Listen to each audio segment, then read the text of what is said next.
সূরা বাকারা 221 নম্বর আয়াত, 2 নম্বর পারা 14 নম্বর পৃষ্ঠা 4 নম্বর লাইনে আছে, ওয়ালা তানকিহুল মুশরিকাতি হাত্তা ইউমিন্না। এতটুকু আল্লাহ শেষ করেননি। কোন মুশরিকা নারী, কোন মুমিন পুরুষ কখনো বিয়ে করতে পারবে না যতক্ষণ ঈমান না আনে। ওয়ালা তানকিহুল মুশরিকিনা হাত্তা ইউমিনু। কোন মমিন নারী, মমিনা নারী, মমিন পুরুষকে, মমিনা নারী মুশরিক পুরুষকে বিয়ে করতে পারবে না যতক্ষণ ওই পুরুষটা মুসলমান না হয়। এই ফতোয়া কি এখন আমি তৈরি করলাম? এই জন্যে বলছি পালিয়ে গেছেন কিন্তু বিয়ে যেন করবেন না। বিয়ে করা জায়েজ না।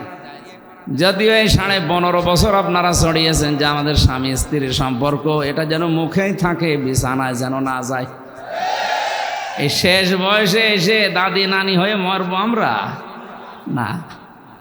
এজন্য বিয়ে যেহেতু জায়েজ নেই, এক জায়গায় যেন আর না থাকা হয়। এরপরও উনি একজন মুশরিক আর আমাদের ইনি একজন হাজি। কথা বলেন এখন, হাজি সাহেবের সাথে এসব যায় না। সুতরাং যারা এই সমস্ত কাজ কারবার করছেন যে এই চট্টগ্রাম যৌতুক হিসাবে নেবেন, যৌতুক কিসের? যৌতুক দেওয়াও জায়েজ নেই, নেওয়াও জায়েজ নেই। বিয়ে যেহেতু মানি না, পালানো মেয়ের আবার বিয়ে কিসের? এই জন্য আশা করবো উল্টা পাল্টা চোখ রাঙাবেন না। 1 ইঞ্চি জায়গাও এদেশ থেকে কেউ নিতে পারবে না ইনশাআল্লাহ। দরকার হয় 18 কোটি মানুষ মরে যাবে, আর আমরা যদি 18 কোটি মারা যায় 36 কোটি নিয়ে মরবো। এই 1জন 2জন করে। এই জন্য এই দুঃসাহস পৃথিবীতে কেউ দেখাবে না, বিশেষ করে মুশরিকরা, কারণ সবচাইতে বেশি ভয় ওদের জীবনের উপরে। আমি তো বহু প্রদেশ ঘুরে দেখেছি, ওয়ালা তাজিদান্নাহুম আহরাসান নাসি আলা হায়াত ওয়া মিনাল্লাযিনা আশরাকু। আল্লাহ তাআলা বলেন, হে নবী, ওয়ালা তাজিদান্নাহুম, অবশ্যই আপনি দেখতে পাবেন এই পৃথিবীতে জীবনের উপরে সবচাইতে বেশি লোভ মুশরিকদের। কাদের বলেন? ইয়াওয়াদ্দু আহাদুহুম লাউ ইউআম্মারু আলফা সানা। ওদেরকে যদি বলা হয় 1000 বছর বেঁচে থাকবেন, ওরা বলবে আলহামদুলিল্লাহ, আরো বাঁচতে চায়। তাহলে বেশি দিন বেঁচে থাকার আকাঙ্ক্ষা ওদের সবচাইতে বেশি দুনিয়াতে। এরপরেই ইহুদিদের, ওরাও বেশি দিন বাঁচতে চায়।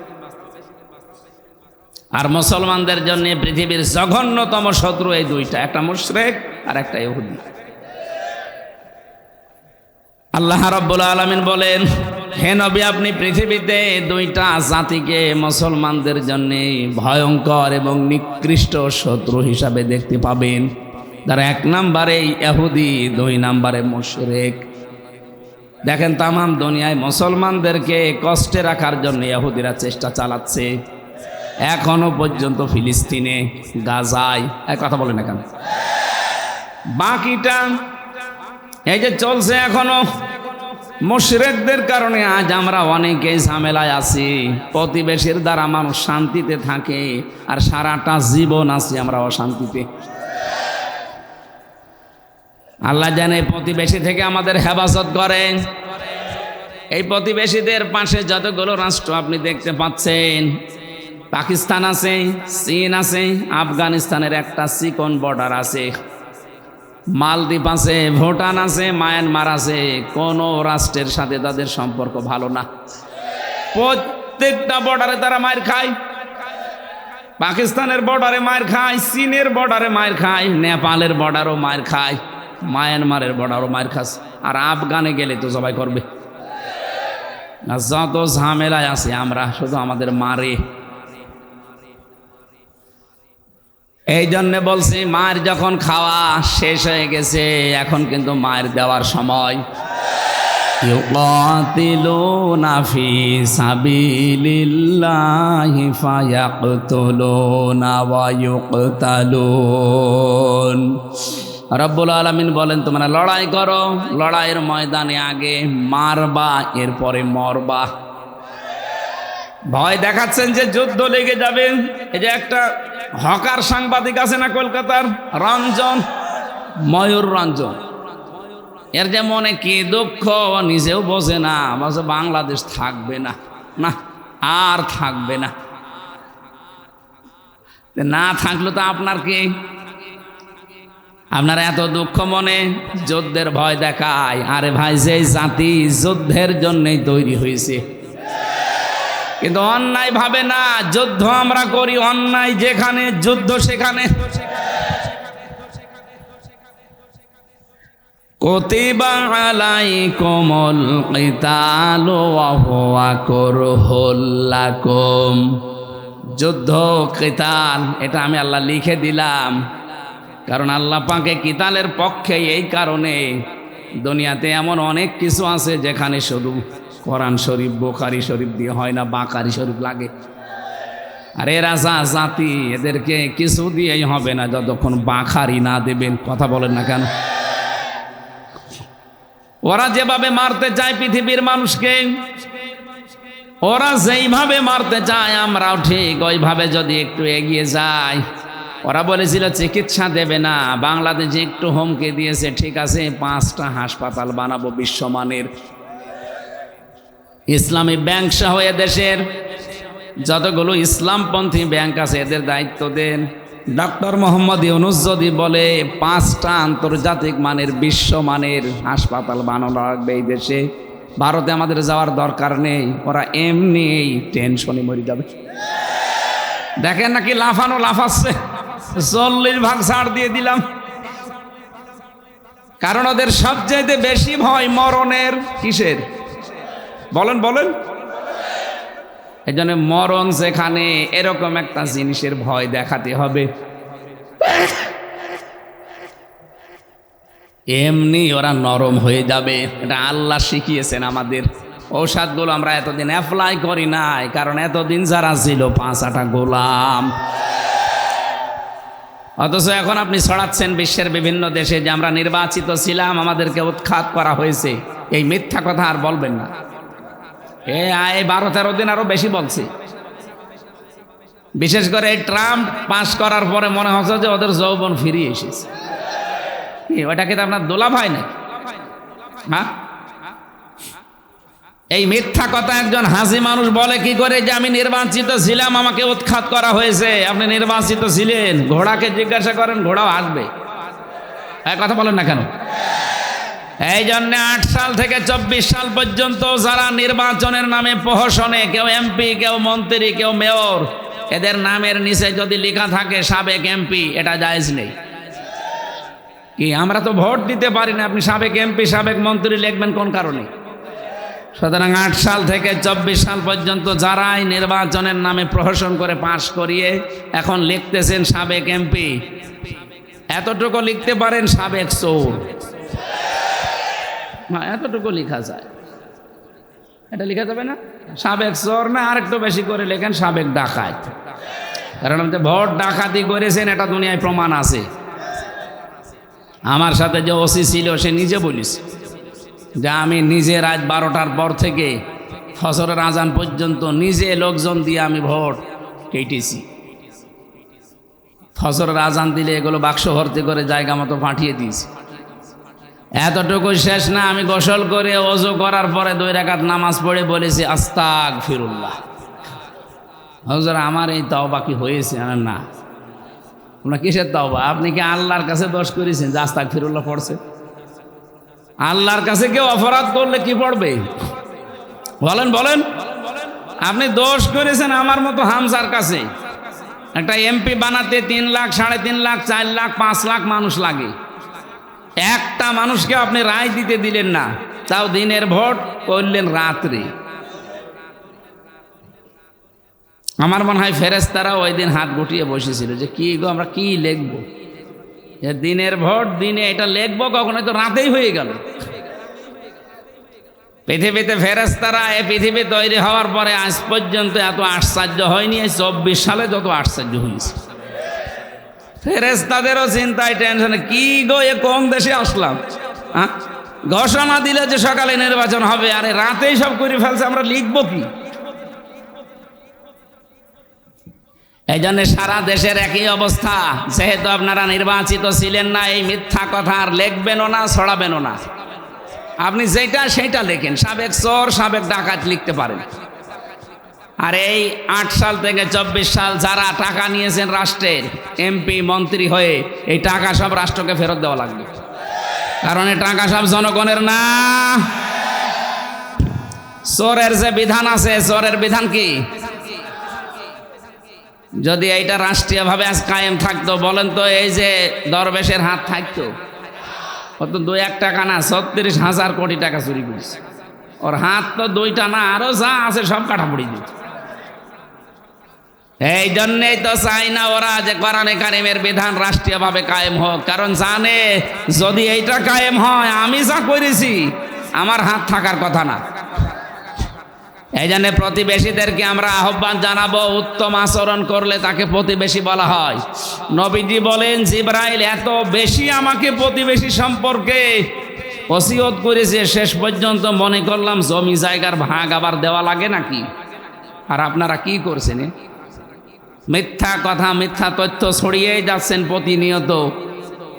সংখ্যালঘু নির্যাতন কারা করছে এখন? তামাম দুনিয়া, বিশ্ব আন্তর্জাতিক মিডিয়াগুলো এখন রিপোর্ট করছে তামাম দুনিয়ার সবচেয়ে বেশি সংখ্যালঘু নির্যাতন হয় ভারতে। মুসলমান নামাজে সেজদায় দাঁড়িয়েছে, পেছনে হিন্দু পুলিশ লাথি দিচ্ছে। কোন মানুষ আপনাদের এই মন্দিরে বা পূজায় রত আছে, কোনো মুসলমান গিয়ে লাথি দিয়েছে? আপনি দেখান তো একটা।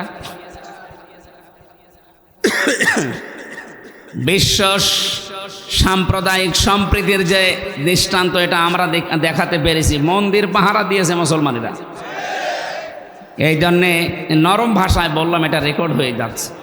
যারা এরকম উল্টাপাল্টা করছেন আমাদের প্রতিবেশীর নাম নিয়ে, আশা করছে আপনারা থামবেন। আর ডক্টর মোহাম্মদ ইউনূসকে আমরা আহ্বান জানাবো, 18 কোটি মানুষের পক্ষ থেকে এরকম নিকৃষ্ট মানুষদের সাথে সব সম্পর্ক ছিন্ন করে দিন। টাকা আমাদের অনেক আছে, এই টাকা দিয়ে দরকার হয় প্রত্যেক মানুষের কাছে 1 টাকা 2 টাকা করে তোলেন। 8টা বিভাগে 8টা আন্তর্জাতিক মানের হসপিটাল বানিয়ে দেন, কেউ আর ভারতে যাওয়া লাগবে না। দরকার হয় এখন থেকে ব্যবসা বাণিজ্য যত কূটনৈতিক সম্পর্ক আছে সবগুলো আমাদের পূর্বের যারা পাকিস্তান, তুরস্ক, চীন, এদিকে মালদ্বীপ, নেপাল, ভুটান, এদের সাথে সব আরম্ভ করে। আশপাশের সবগুলো দেশ যদি ওদের সাথে চলতে পারে, তা আমরা পারবো না মানে? কথা বলেন না কেন?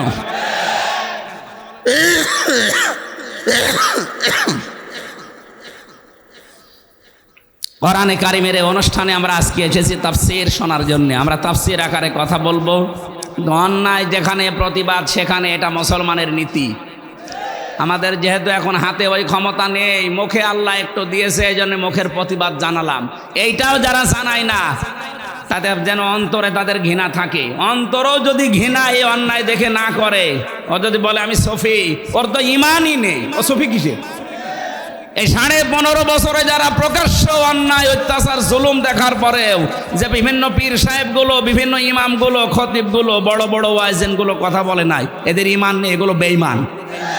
কারণ জালিকা আদাফুল ঈমান, ইসমে তাফসিল, এটা ইমানের সর্বনিম্ন স্তর।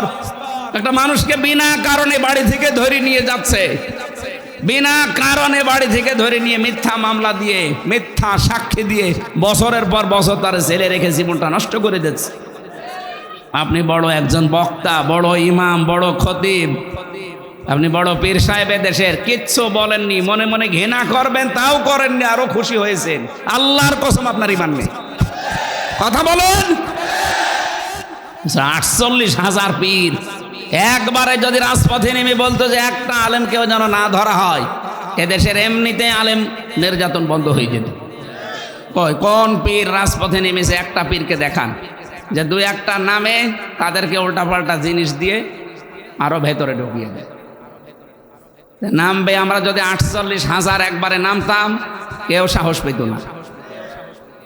এই জন্য এই সমস্ত পীর সাহেব বিশাল বিশাল দরবার খুলে বসে আছে, যারা বড় বড় মসজিদের খতিব, ধানমন্ডি, বাড়িধারা, বনানী, এক একজনের বেতন 3 লাখ, 5 লাখ, 10 লাখ করে।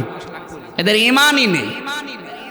আমি গ্যারান্টি দিচ্ছি না, রসুলের হাদিস বুখারী শরীফের এটা, যে অন্যায় দেখার পরে যারা হাত দিয়ে বাধা দেয় না, এটা যদি না থাকে দেবেন না। মুখ দিয়ে যারা বলে না, এটা যদি না থাকে বলবেন না। অন্তরও আপনার ঘৃণা নেই, আর আপনি আনন্দ পেতেন। এরকম আনন্দ পাওয়া আলেম দেশে ছিল না, খতিব ছিল না, এরকম পীর ছিল না। এদের ইমানই নেই। এরা বড় আলেম বড় পীর হয় কি করে বলেন? যারাই বলতো তারা মামুনুল হকের মতো চলে যেত। কথা বললে ওদের সমস্যা। এই জন্যই তো আমাদেরকে 15 বছর, হ্যাঁ বলতে পারে না, তাহলে বলেননি কথা। আরে ভাই কথা তো বলেছি, কিন্তু না বলার মতো। এতদিন যে বেশি আছি পাগলের মতো। বাদশাহ হাজ্জাজ বিন ইউসুফ, এই লোকটা জালেম ছিল। মন্ত্রী পরিষদ এসে বলছে, বাদশাহ আপনার জন্য তো রাস্তায় বের হওয়া যায় না, মানুষ শুধু গালি দেয় আপনাকে জালেম বলে। গালি কে দেয় দেখেন, আমি দেখছি। ছদ্মবেশ নিয়ে বাইরে গেছে, একটা গ্রাম্য লোকের সাথে দেখা, ডাক দিয়ে বলছে, এই বেটাই বাদশাহ হাজ্জাজ বিন ইউসুফ লোকটা কেমন? বলছে ও তো জালেম। যাই বলেছে জালেম, ওর মেজাজ গেছে আরো খারাপ হয়ে। বলছে বেটা আমার চেনো? না, আমি সে হাজ্জাজ। চিন্তা করছে আমার তো মাথা থাকবে না, আমি যার সামনে যা বললাম এ তো মাথা থাকার কথা না। কায়দা করে বলছে, বাদশাহ আপনি আমারে চেনেন? বলে না, আমি এই গ্রামের ওই লোক যার মাসে 2 দিন মাথা খারাপ হয়, আজকে তার পয়লা দিন। তুই পাগল? পাগল বলে ওই দিন বেশি গিয়েছে, তাছাড়া বাঁচার কথা ছিল। আমরাও এই 15.5 বছরে পাগল বলে বেশি আছি। হ্যাঁ কথা বলছে, নাই তো যা শুরু করেছিল বাঁচার কথা ছিল। কত মানুষকে তারা বাঁচার নাম নিয়ে গুম করে। এই যে আমার বিশ্ববিদ্যালয়ের 2 জন, মোকাদ্দাস ওয়ালিউল্লাহ, আজও খবর নেই, আজ 9 বছর চলছে। তার বাবার কাছে যাওয়া যায় না, কি কান্নাকাটি করে। এম ইলিয়াস আলী কোথায় আছে আল্লাহ জানে। আমি যখন রিমান্ডে ছিলাম মাটির নিচে, আমি মাঝে মাঝে শুনতাম নাকি এম ইলিয়াস আলী বেশি আছে, কিন্তু আমাদের তো মুখে তালা মারা, কথা বলা যাবে না। ওই সময় যদি বলতে পারতাম, আমার মনে হয় খোঁজ করলে পাওয়া যেত। ব্যারিস্টার আরমান যদি 8 বছর পরে বেরিয়ে আসতে পারে, আমান আজমি যদি 10 বছর পরে বেরিয়ে আসতে পারে, এম ইলিয়াস আলী আসতো, কিন্তু কিছুদিন আগে তারে মেরে ফেলিস। এজন্য খুন, গুম আর আয়না ঘরের সাথে যারা জড়িত, এদের যদি বিচার সত্যিই তাড়াতাড়ি না করা হয়, এ বাংলাদেশ ঠান্ডা হওয়া সম্ভব না। কারণ আগামীতে যারা আসবে ওরা মনে করবে কিছুই তো হয় না। কথা বলেন না কেন? এজন্য আমরা চাই আন্তর্জাতিক অপরাধ ট্রাইব্যুনাল যেটা ছিল ওইটা আবার নতুন করে বানিয়েছেন, খুব তাড়াতাড়ি এই গণহত্যার বিচার করে। কোন বিচার যদি নাও হয়, আয়না ঘরের বিচারটা করে। কথা বলেন না কেন? কি ব্যবসা খুলে নিয়েছিল, ভালো মানুষ বাড়ি থেকে ধরে নিয়ে যায়। ও ঘুমিয়েছিল, ঘুম থেকে উঠে যাচ্ছে থানার গারদে, কি গো তুই গাছ কেটেছিস? কখন? স্বপ্নে। এই মামলা চলছিল এই দেশে, না তো এক একজনের নামে 313টা মামলা, 560টা মামলা পেয়েছি আমি একজনের নামে। বলেন তো 313টা মামলা যার নামে, 560টা মামলা, ও জীবনে জামিন করাবে কবে, আরো কবে হাজিরা দেবে কবে? হ্যাঁ, কি আরম্ভ করেছিলেন আপনি? আল্লাহ দেখিয়েছে একেবারে খাপের খাপ। আমি একটা আয়াত মিলিয়েছি কয়েকদিন আগে, আপনি একটু দেখেন তো আমার সাথে মেলে কিনা। সূরা নমল 19 নম্বর পারা 20 নম্বর পৃষ্ঠা, এটা 7 নম্বর লাইনের 52 নম্বর আয়াত। ফাতিল কাবয়ুতুহুম খাবিয়াতাম বিমা যালামু। আল্লাহ পাক বলেন, এই সেই ঘরগুলো বাইতুন না দিয়ে বুয়ুত বহু বচন দিয়েছেন, হোম দিয়েছেন জমির। আল্লাহ বলেন এই সেই ঘরগুলো খাবিয়াতান জনশূন্য করে দিয়েছি, ওজার গৃহ বানিয়ে দিয়েছি,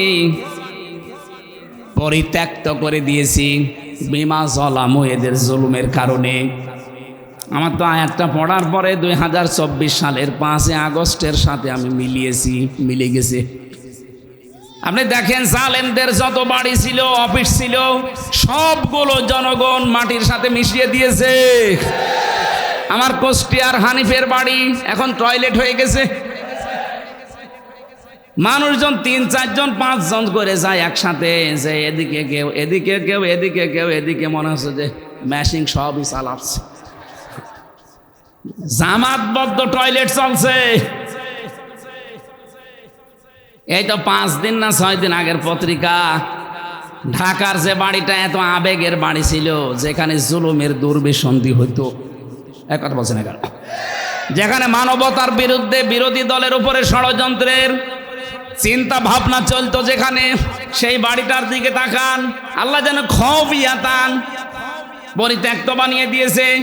5 দিন আগে পেপারে দেখলাম প্রায় 4-5 জন একসাথে টয়লেট করছে। আল্লাহ বলেন কেন করলাম জানো? বিমা জলামু, এদের জুলমের কারণে ওদের থাকার জায়গাগুলো পর্যন্ত অভিশপ্ত হয়ে গেছে। আল্লাহ কিন্তু এতটুকু শেষ করে দেননি, এর পরের শব্দের দিকে তাকান, ইন্না ফি যালিকা লায়াতাল লিকাউমিন ইয়ালামুন। এখানে লামে তাকিদ আছে, যারা আরবি গ্রামার জানে। আল্লাহ বলেন অবশ্যই এর ভেতরে নিদর্শন আছে। কি আছে? এর ভেতরে অবশ্যই শিক্ষা আছে। লা আয়াতান, অবশ্যই শিক্ষা আছে। লা আয়াতাল লিকাউমিন ইয়ালামুন, ওই মানুষগুলোর জন্যে যে মানুষগুলো জ্ঞানী। তাহলে আমাদের সামনে আজকের এই বিশ্ব শিক্ষা কি বাংলাদেশ নিয়ে? জালেমদের এত বড় শিকড় যদি আল্লাহ কেটে দিতে পারে, আপনি লক্ষ্য করেছেন কোন শিকড় কত দূর পর্যন্ত ওরা শিকড় গেড়েছিল? দারোয়ান থেকে শুরু করে সংসদ পর্যন্ত সব জায়গায় থরে থরে বসিয়েছিল। আমি বানিয়ে বলছি, রিমান্ডে আমি যা পেয়েছিলাম সবই ওই। আমারে ধরে নিয়ে যাচ্ছে যে মামলার আয়ু পুলিশ, ওদের যে ম্যাজিস্ট্রেটের কাছে উপস্থাপন করছে ওদের, যে বিচারপতি বিচার করবে সে ওদের, যে উকিল বাধা দেবে সে ওদের, যে জেলখানায় দেবে সেটা ওদের, জেলার সোফার ওদের। কার কাছে আপনি ন্যায় বিচার চাবেন? আমাদের যে উকিল থাকতো পুতুল, ওর কথা কেউ শোনে না। জুলুমের চাইতে বড় দৃষ্টান্ত পৃথিবীতে আমি আজও পাইনি, যা পেয়েছি নিজে। এই জন্যে তো অসুস্থ করে ফেলেছি, আমারে জীবনটা আমার শেষ করে দিয়েছে। এই 3টা বছরে ফাঁসির কন্ডেম সেলের ভেতরে রেখে রেখে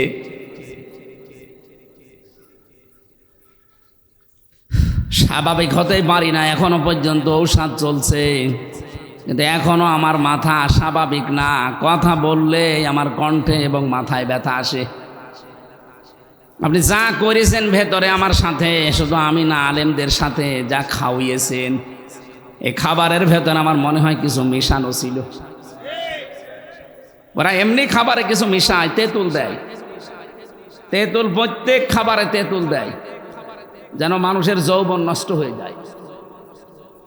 নাই তো কেউ 20 বছর 25 বছর 30 বছর যারা আছে বউ ছাড়া, একে এমনি থাকা সম্ভব? জীবনও না। আপনি অনেকে বলতে পারে যারা বিভিন্ন দেশে যায় বিদেশে, তারা থাকে কি করে? আরে ভাই, আপনি জানেন আমি যতগুলো দেশ ভ্রমণ করেছি, অনেকগুলো দেশে যে একজন পড়ে আছে আজ 20 বছর 22 বছর, বাড়ি আসে না। কি আপনি বাড়ি যান না? বলে বাড়ি যেয়ে কি করব? এখানে আল্লাহ সব মিলিয়ে দিয়েছে। বরিশালের এক ভাইকে পেয়েছিলাম মদিনায়, জিজ্ঞাসা করলাম কত বছর আছেন? 18 বছর। কি বাড়ি যান না কেন? বিয়ে করে রেখে এসেছি, একটা ছেলে জন্ম দিয়ে, এই চলছে, বাড়ি আমার যাওয়া লাগে না। এখানে যে মালিকের আন্ডারে আছে, যে কোরআন শরীফ আমার সামনে, এখানে যে মালিকের আন্ডারে আছি, ওনার 4 বউ, একটা বউ আল্লাহর রাস্তায় আছে। তাকে বিভিন্ন কায়দা কৌশলে আরো বিভিন্ন মাসলা মাসাইল গেইটে। জেলখানায় তো কোনো মাসলা নেই, কারণ সবই ওখানে পুরুষ মানুষ। এক কথা বলছেন এখানে, যে বলেন একটা যুবক মানুষ 25 বছর 30 বছরে ঢুকতেছে, বের হচ্ছে 70 বছরে, যার যাবজ্জীবন 30 বছর জেল খাটা লাগে, সে কি করে থাকবে? এই যে এই পারস্যের জেলা নরসিংদীর যে জল্লাদ পেয়েছিলাম, শাহজাহান জল্লাদ, 30 বছর পরে বের হইল না। এমনি এমনি ওখানে থাকা যায়? আমরা তো দেখেছি, জিজ্ঞাসাও করেছি যারা রান্না করে, বলছে প্রতিটি খাবারে কম বেশি এমন কিছু দেওয়া হয়, বিশেষ করে তেঁতুলটা, এটা দেওয়াই হয় ডালের ভেতরে। মানুষের যৌবন যেন দাবন পড়ে থাকে, যৌবন যেন উতলিয়ে না ওঠে। আমাদের শরীরটা ওরা নষ্ট করে। আমার ডায়াবেটিস 19, অথচ ডায়াবেটিস আমার শরীরে কিচ্ছু ছিল না। এই টেনশনে খাওয়া দাওয়া উল্টাপাল্টা দিয়ে, খাবারের ভেতরে কি উল্টাপাল্টা খাবার খাওয়িয়ে আমার শরীরটাই নষ্ট করে দিয়েছে। কিচ্ছু জানতাম না, আমারে ধরলো বাড়ি থেকে, আর পরের দিন পেপারে দিল না ওনারা কুষ্টিয়ার চোড়হাঁস থেকে নিয়ে এসেছে। ডাহা মিথ্যা কথা। এই যে শুরু হয়েছে মিথ্যা, এই বের হওয়া পর্যন্ত পুরাটা মিথ্যার উপরে। কি অহংকার ছিল তাদের, এরা টিটকারি দিত, ইন্নাল্লাযীনা আজরামু কানু মিনাল্লাযীনা আমানু ইয়াদহাকুন। আজকে যে আয়াতগুলো পড়েছি এর 2 আয়াত পরে এইটা, ইন্নাল্লাযীনা আজরামু কানু মিনাল্লাযীনা আমানু ইয়াদহাকুন। মুজরিম যারা, পাপিষ্ঠ যারা, অবশ্যই তারা মুমিন মানুষদেরকে দেখার পরে বাড়ি যেয়ে নিজের আত্মীয় স্বজন যারা, স্ত্রী পুত্র দলের লোক, তাদের কাছে হাসাহাসি করত। ঠিক তাই করেছে ওরা। কোর্টের বারান্দায় আমার মাথায় দড়ি দিয়ে টানতো, আর নিজেদের দলের লোকের কাছে যে টিপ্পনি কাটতো। ঠিক হচ্ছে। এখন যা হচ্ছে আমরা বলি যে ঠিক হচ্ছে। ভার্সিটি থাকাকালীন একটা উপন্যাস পড়েছিলাম, নাম হচ্ছে দেখ কেমন লাগে। আপনি 3 বছরে যা করলেন আলেমদের সাথে, এখন তো সবগুলো সব এক জায়গায়, মাথায় দড়িয়ে দেয় না, তাও একটু হাঁটিয়ে নিয়ে যাচ্ছে হাতে হ্যান্ডকাপ দিয়ে। সারা পৃথিবী দেখছে আর থুতু দিচ্ছে। কেউ ডিম মারছে, পচা ডিম। এখন তো আমরাও বলতে পারি দেখ কেমন লাগে। এজন্য আমাদের শিক্ষা এখানে এই লা আয়াতান দিয়েছেন, লামে তাকিদ। ওদের এত বড় গভীর শিকড় যদি আল্লাহ উল্টিয়ে ফেলতে পারে, কেটে দিতে পারে, ওদের বাড়ি ওদের অফিস যদি আল্লাহ আজ পরিত্যক্ত করে দিতে পারে, আগামীতে যারা চেয়ারে বসবে এরাও যদি জুলুম করে জনগণের ওপরে, এদের বাড়ি ঘর উজাড় গৃহ আল্লাহ বানিয়ে দেবে। এইটাই আয়াতের শিক্ষা। এখন যদি কেউ শিক্ষা না নেয়, যদি মনে করে না আল্লাহ এখন দুর্বল হয়ে গেছে, দুর্বল হয়ে গেছে, আল্লাহ আমাদেরকে যেন শিক্ষা নেওয়ার তৌফিক দেন, বলেন আমিন। কোন আয়াত বললাম এটা? সূরা নমল। কোন সূরা? 19 নাম্বার পারা, 20 নাম্বার পৃষ্ঠা, 7 নাম্বার লাইনের 52 নাম্বার আয়াত। বাড়ি যেয়ে আরো তাফসীর মিলাবেন, আশা করছে আপনার মনের ভেতরে দাগ কাটবে। দরুদ আর সালাম পাঠ করার মাধ্যমে আজকের তেলাওয়াতকৃত আয়াত সূরা মুতাফফিফিন 36টা আয়াত আছে। কয়টা বলেন বলেন?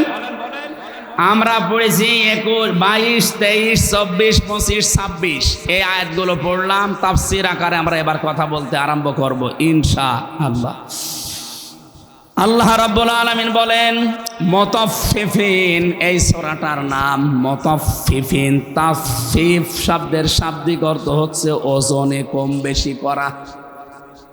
ওজনে, এই পৃথিবীতে যারা ওজনে কম বেশি করে, খাদ্যে ভেজাল দেয়, ফরমালিন দেয় খাদ্যে, এই খাবার খেয়ে কোনো মানুষ যদি অসুস্থ হয়, তার শরীরের বিভিন্ন অর্গানগুলো নষ্ট হয়ে যায়, অঙ্গ প্রত্যঙ্গগুলো যদি নষ্ট হয়, লোকটা যদি মরণের দিকে আস্তে আস্তে ঢুলে, আপনি বিশ্বাস করতে পারেন আপনাকে আল্লাহ নিজে লানত দিচ্ছে।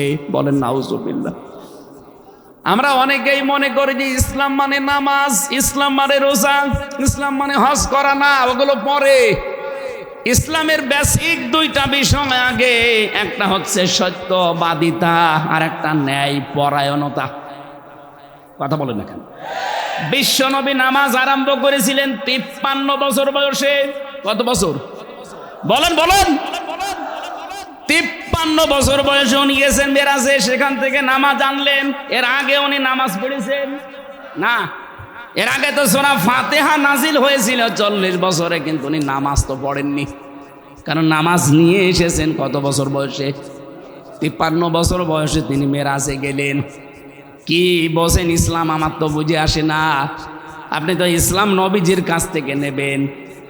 বিশ্বনবী মুহাম্মদুর রাসূলুল্লাহ নবুয়ত পাওয়ার আগেই তিনি সত্যবাদী ছিলেন, নবুয়ত পাওয়ার আগেই তিনি ন্যায় পরায়ণ ছিলেন। তাহলে আমাদেরকে ইসলাম তো এইভাবে নেওয়া লাগবে। আজ আমাদের সত্যবাদী হওয়া লাগবে, ন্যায় পরায়ণ হওয়া লাগবে। আল্লাহ নিজে যেমন ন্যায় পরায়ণ, উনি অন্যায় কোনো বিচার করছেন না, করবেনও না। ইয়াউমা তাআতি কুল্লু নাফসিন তুজাদিলু আন নাফসিহা ওয়া তুওয়াফফা কুল্লু নাফসিন মা আমিলাত ওয়া হুম লা ইউযলামুন। সূরা নমল 14 নম্বর পারা 18 নম্বর পৃষ্ঠা 15 নম্বর লাইনের 111 নম্বর আয়াত। আল্লাহ পাক বলেন, সেই দিন কিয়ামতে প্রতিটি মানুষ ঝগড়া করবে, বাক বিতণ্ডা করবে, যুক্তি তর্ক প্রমাণ করবে আল্লাহর কাছে বাঁচার জন্যে। আল্লাহ পাক বলেন, প্রতিটি মানুষের উজুরত, পারিশ্রমিক, ও যা করেছে ওটা পরিপূর্ণ করে দেব, ওর আমল, ওর কাজের যা হয়। কারো উপর আমি জুলুম করব না। এজন্য আল্লাহ হচ্ছে ন্যায় পরায়ণ। আল্লাহ কি? আল্লাহ সবচাইতে বেশি ভালোবাসে ন্যায় পরায়ণতাকে, সত্যবাদিতাকে। এই দুইটাই 15.5 বছর ছিল না। হ্যাঁ, আমরা নামাজি, রোজাদার, হজ করা ওসি পেয়েছি, ডিসি পেয়েছি, এসপি পেয়েছি, বিচারপতি পেয়েছি, আমলা পেয়েছি, সচিব পেয়েছি, কিন্তু তারা সত্যবাদিতার প্রমাণ দিতে পারে নাই, ন্যায় পরায়ণ তারা হতে পারে নাই, কারণ তারা তাদের চেয়ারের সাথে বিশ্বাসঘাতকতা করেছে। বিশেষ করে নির্বাচন কমিশনে তিনবারে যারা নির্বাচন উপহার দিল, বলেন তো এরা ন্যায় পরায়ণ ছিল, সত্যবাদী ছিল? কি জবাব দেবে তারা? জনগণের কাছে তো জবাব দিতে পারছে না, মরে গেলে আল্লাহর কাছে কি জবাব দেবে? এজন্য নবীজি ইসলাম পালন কি নামাজ পালন করেছিলেন। 40-এর পরে সূরা ফাতিহা পেয়েছেন, 40 বছরের পরে উনি। এর আগে কিন্তু উনি সত্যবাদী ছিলেন না, ছিলেন না? বলেন বলেন। এর আগে উনি সত্যবাদী, এর আগে উনি ন্যায় পরায়ণ। কাবা শরীফ একবার নির্মাণ করার জন্য যে পাথরটা এখন মানুষ চমা খায়, ওটা জান্নাতের পাথর। ওইটা নিয়ে বিশাল মারামারি, গন্ডগোল পুরা আরবে। গোত্র গোত্র ভাগ ছিল, এই গোত্র বলে আমরা বসাবো, ওই গোত্র বলে আমরা বসাবো। 4 গোত্র মিলে ওরা যখন গন্ডগোল চলছে আবহমান কাল থেকে, কে বসাবে, কারণ এটা ফজিলতের কাজ। নবী মুহাম্মদুর রাসূলুল্লাহ নিজে এই চাদরটা বিছিয়ে দিলেন, পাথরটা নিজের হাতে ওখানে রাখলেন। 4 গোত্রের 4 জনকে ডাক দিলেন, 4 জনকে বললেন 4 কোণা ধরো, 4 কর্নার 4 জনকে ধরে বললেন ওখানে নিয়ে চলো। একেবারে কাছে নিয়ে যাওয়ার পরে নবীজি নিজের হাতে ওই জায়গায় বসিয়ে প্রতিস্থাপন করে দিলেন। এই যে ন্যায় বিচার, ন্যায় পরায়ণতার মানদণ্ড নবীজি দেখিয়েছেন, ওইটার দ্বারা 1000 বছরের গন্ডগোল, কাছে বলে মারামারি, জুলুম, অত্যাচার ওই দিন থেকে বন্ধ হয়ে গেছে। আমরা যদি আর 15.5 বছরের ন্যায় পরায়ণ হতে পারতাম, কত মানুষের অধিকার ফিরিয়ে দিতে পারতাম আপনি জানেন? এইটা আজ আমাদের নেই। এই জন্য বাইতুল মোকাররমের ভেতরে নামাজি মানুষ জোতা চালাচালি করছে। হ্যাঁ, কথা বলেন না কেন? আমরা ইসলাম আসলে এখান থেকে নিতে পারি নাই। কোন বাবা কোন ইসলাম দিয়েছে? ইয়ালি বাবা, শাহ আলী বাবা, কেল্লা বাবা, ফতে বাবা, ও ইসলাম পালন করছে। জোতা দিয়ে পিটানো দরকার এই যে যারা আল্লাহর নামের সাথে অন্য নামের জিকির বের করেছে। আপনাদের এই 2-3 জেলা পরেই তো, এরপরে নরসিংদী, তারপরে ভৈরব, এরপরে তো ব্রাহ্মণবাড়িয়া, আল্লাহর ওলির বাস। আমি স্পষ্টভাবে বলছি সতর্ক করার জন্য, এটা রেকর্ড হচ্ছে। এই তাহেরি ভাই যে জিকিরগুলো বানিয়েছে ইসলামের নাম দিয়ে, কেল্লা বাবা, ফতে বাবা, দয়াল বাবা, কেবলা বাবা, এগুলো সব হারাম, হারাম এবং হারাম। এরকম জিকির যারা করবেন তাদের শাস্তি হবে ডবল, একটা না। সূরা ফুরকান 68 নম্বর আয়াত, ওয়াল্লাযীনা লা ইয়াদউনা মা'আল্লাহি ইলাহান আখার, যারা আল্লাহকে ডাকে কিন্তু পাশাপাশি অন্য কাউকেও ডাকে, তাদের শাস্তি হবে ডবল। এটা আমি বানালাম? এখানে আলেম যারা আছে দেখেন, পরের আয়াতে আল্লাহ দলিল দিচ্ছেন, ইউদাফু লাহুল আযাবু ইয়াউমাল কিয়ামাহ। ইউদাফ, 2টা শাস্তি আল্লাহ তাদেরকে দেবে। সুতরাং ও বাংলা ভারতের মানুষেরা, অন্য দেশে এগুলো আমি পাইনি, শুধু এই 2 দেশেই পাই। এরা আল্লাহর নামে ডাকে, জিকির করতে করতে মাঝে মাঝে এ তাহেরি ভাইয়ের কথা শুনে লাভ দিয়ে উঠে বলে কেল্লা বাবা, ফতে বাবা। এ কথা বলেনি কেন? কেল্লা বাবার নামে কোনো জিকির আছে? ফতে বাবার নামে কোন কারণে আপনি বসে বসে এগুলো করবেন? এগুলো যারা করছেন বুঝে হোক না বুঝে হোক আপনার শাস্তি ডবল হবে। সুতরাং এই ভণ্ডদের কথা মতো আর ইসলামকে বিকৃতি করা যাবে? আরো জোরে বলেন যাবে? আজকে থেকে শেষ। এ বাংলাদেশে যেন আল্লাহ বাদে কারো জিকির না হয়। আরো আসতে বলেন। এমনকি আলা আলাহুল খালক ওয়াল আমর বানিয়েছেন যিনি, হুকুম চলবে তার। এইটাই সাফ কথা। ইনিল হুকমু ইল্লা লিল্লাহ। সৃষ্টি যার, আইন চলবে তার। সুতরাং এই দেশে আল্লাহর আইন বাদ দিয়ে কোনো মানুষ যদি মানুষের তৈরি করা আইন আবারও প্রতিষ্ঠা করার চেষ্টা করেন, মুসলমান কিন্তু যাদের হালকা ইমানও আছে বসে থাকবে না। বিপ্লব কুমার সরকার, ডিএমপির যুগ্ম কমিশনার, এই নাস্তিক, এই মালায়ন, এই শয়তানের বাচ্চা আল্লাহু আকবার এই স্লোগানকে বলেছে জামাত ইসলামের স্লোগান, এটা দিতে দেওয়া হবে না। আল্লাহু আকবার কি জামাতের স্লোগান? কার? আকাব্বিরহু তাকবীরা। আল্লাহ নিজে শিখিয়েছেন। আরে আল্লাহর শেখানো জিনিস যদি জামাত ইসলাম বলে তো ওইটাই তো সঠিক। হ্যাঁ, কথা বলেন না কেন? এটাকে যারা ৯৬% মুসলমানের দেশে জামাত ইসলামের স্লোগান বলে চালিয়ে দেয়, আমরা চাই এখন এই ৯৬% মুসলমানের দেশে ওইটাই জাতীয় স্লোগান হোক। এই কারা কারা আল্লাহু আকবার জাতীয় স্লোগান চান দেখি? লিল্লাহে তাকবীর।